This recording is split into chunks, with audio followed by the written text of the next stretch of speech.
ഇരുപത്തഞ്ചാം റിപ്പബ്ലിക് ദിനം ആഘോഷിക്കുന്ന ഈ വേളയിലാണ് നമുക്ക് ഏവർക്കും അഭിമാനകരമായിട്ട് ഇന്ന് മാവേലിക്കരയുടെ ഭരണസ്ഥിരാകേന്ദ്രമായ മാവേലിക്കര സിവിൽ സ്റ്റേഷനിൽ ദേശീയ പതാക ഉയർത്തുന്നതിനായി നമ്മൾ ഇന്ന് മുഖ്യാതിഥിയായി ഇവിടെ പങ്കെടുത്തിരിക്കുന്നത് നമ്മളുടെ ഉജ്ജ്വൽ ബാല്യ പുരസ്കാരം 2023 കരസ്ഥമാക്കിയ മുഹമ്മദ് യാസിനാണ്. ഈ ബോർഡിൽ ദേശീയഗാനം വായിച്ച് റെക്കോർഡ് സൃഷ്ടിച്ച് അങ്ങനെ ഒരുപാട് റെക്കോർഡുകൾ സൃഷ്ടിച്ചുള്ള ഒരു കുഞ്ഞു മോനെയാണ് നമ്മൾക്ക് എല്ലാവർക്കും ഇന്ന് ഇവിടെ ഇതിനായി കിട്ടിയിരിക്കുന്നത്. നമുക്ക് ഏവർക്കും അഭിമാനിക്കാവുന്ന ഒരു കാര്യമാണ്. അതും ദേശീയഗാനം കണ്ണ് കെട്ടിക്കൊണ്ടാണ് വായിച്ചിരിക്കുന്നത്. നമ്മളുടെ കണ്ണുകളുണ്ടെങ്കിലും കാണാത്ത ഒരു സമൂഹമാണ് നമ്മളുടെ ഇന്ന് ഉള്ളത്.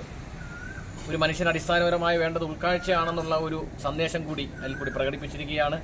കണ്ണ് കെട്ടിക്കൊണ്ട് വായിക്കുമ്പോൾ ആ കുഞ്ഞിൻ്റെ ഉള്ളിലുള്ള ദേശീയ ബോധത്തിൻ്റെ ഒരു പ്രതിഫലനം കൂടിയാണ് നമ്മൾക്കിവിടെ കാണാൻ കഴിയുന്നത്. നമുക്ക് ഏവർക്കും അഭിമാനകരമായ കാര്യമാണ്.